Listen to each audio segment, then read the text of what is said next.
Hi friends, आधार card सबु भारतीय स्वतंत्र परिचय पत्र। कौन सी सरकारी कार्यक्रम हो किंबा अन्य किसी संपुक्त व्यक्ति परिचय पत्र जांच पर आधार कार्ड हो सहज उपाय।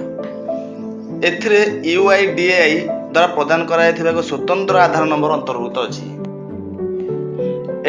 कार्ड समस्त गुरुत्वपूर्ण व्यक्तिगत तथ्य जेपरिक फिंगरप्रिंट, आईरिस एवं फेसियाल इमेज भली बायोमेट्रिक तथ्य रही।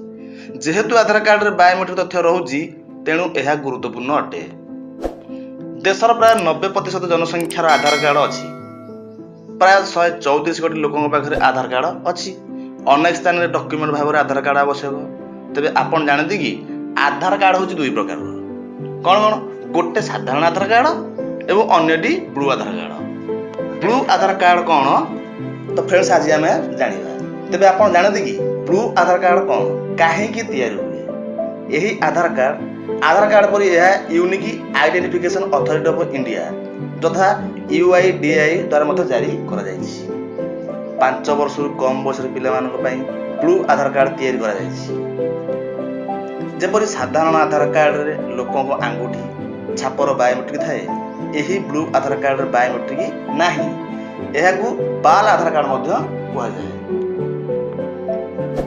ब्लू आधार कार्ड रंग साधारण आधार कार्ड ठारू भिन्न, जो साधारण आधार कार्ड रंग धला रंगर अटे हेले यही आधार कार्ड नील रंगर अटे। से ब्लू आधार कार्ड कहुए। एमती तैयारी करेंगे ब्लू आधार कार्ड। ब्लू आधार कार्ड तैयारी करने को आपन को UIDAI ऑफिशियल वेबसाइट को जीवा पड़े। यापर से आधार कार्ड लिंक देखिए।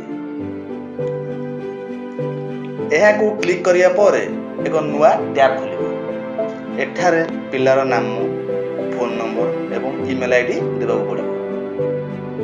यापर जो पिला जन्म होता से स्थान नाम एवं संपूर्ण ठिकाना पूरण करिया पड़ो। यापर आपण फॉर्म दाखल करेंगे। यही ऑनलाइन प्रक्रिया पर आपन को UIDAI निकटतम केंद्र को जावाक पड़ो, जो आपण ऑनलाइन अपॉइंटमेंट समय पाइबे। ब्लू आधार कार्ड पर कौन सी देय दि जाए ना।